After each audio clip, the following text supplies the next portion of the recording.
Sejam todos bem-vindos, meu nome é Ângelo Viana, criador do Método Moto, e aqui eu te ensino a pilotar com segurança, sem correr riscos desnecessários à sua vida ou à vida de quem você ama, e o principal, voltando vivo para casa, porque esse é o grande objetivo do motociclismo consciente. A primeira pergunta que eu sempre faço para as pessoas é: qual é a necessidade de você pilotar à noite? Realmente, será que é preciso pilotar à noite? E aí, a gente tem aqui 4 coisas que eu quero falar rapidamente com vocês. A primeira coisa é a questão do planejamento. Então, durante uma viagem, a gente já fez lives sobre viagem, a questão do planejamento é fundamental. E um dos itens do planejamento, parte 2 da live de planejamento para longas viagens, né, era justamente a gente tratar sobre a questão do planejamento de horários, né, e o quão importante é a questão do planejamento de horários, justamente para que a gente evite a todo custo, a todo momento, pilotar à noite. Então, a primeira coisa que eu quero que você pondere no ato da pilotagem é: o meu planejamento fará com que eu entre noite afora pilotando? Então essa é a primeira coisa que você tem que ponderar, né?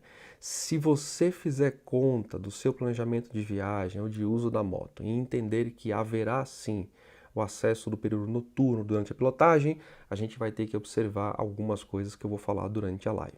A primeira coisa é: se puder evitar, evite.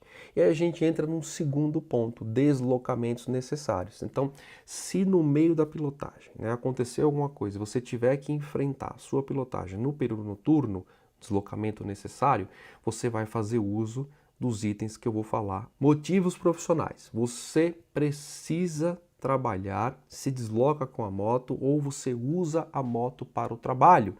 Mais um motivo para você saber que a complexidade da pilotagem noturna é relevante. Por último, eu quero traçar um pequeno comentário sobre uma modalidade que, ainda bem, começou a cair aqui no Brasil. Ela começou a diminuir vertiginosamente. Uma pilotagem chamado Iron Butt, ou Iron Butt.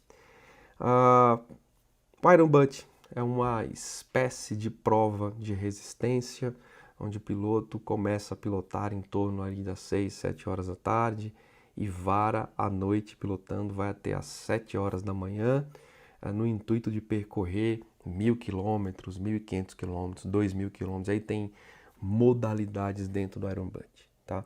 Então a primeira coisa que eu quero que você pondere é: qual a necessidade disso?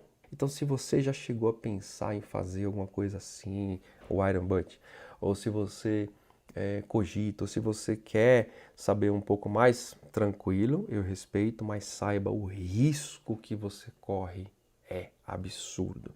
Então, eu desestimulo os meus alunos de fazerem, e eu desestimulo qualquer pessoa que venha falar comigo sobre o Iron Butt. Eu tenho 1 milhão de argumentos para dizer que isso é uma prática que traz um risco descomunal, né?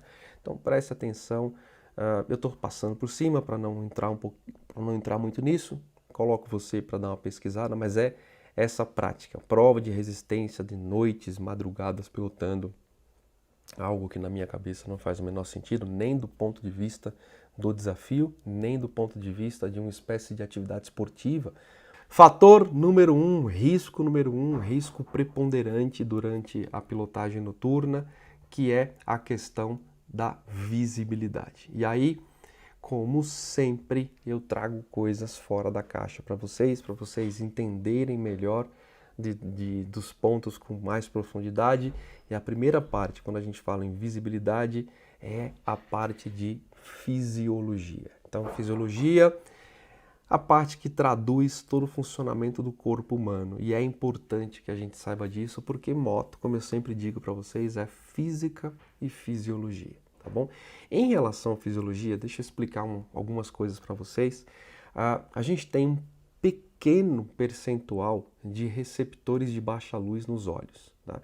Não é nada muito relevante, porque os nossos olhos, na essência, foram feitos para luminosidade convencional, luz do dia, luz do sol. Tá?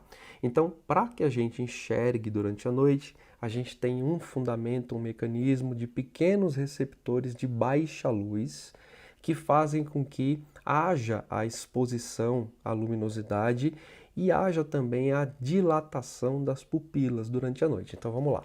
As pupilas se dilatam durante a noite para que você passe a receber mais luz. Então qualquer luminosidade mais intensa vai fazer com que esses receptores que fazem com que as pupilas se dilatem, para você receber mais luminosidade e perceber o que está acontecendo, qualquer luminosidade mais intensa vai fazer com que esses receptores se desliguem.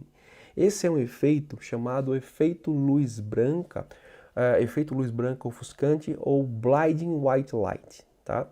Tá bom? Vamos embora.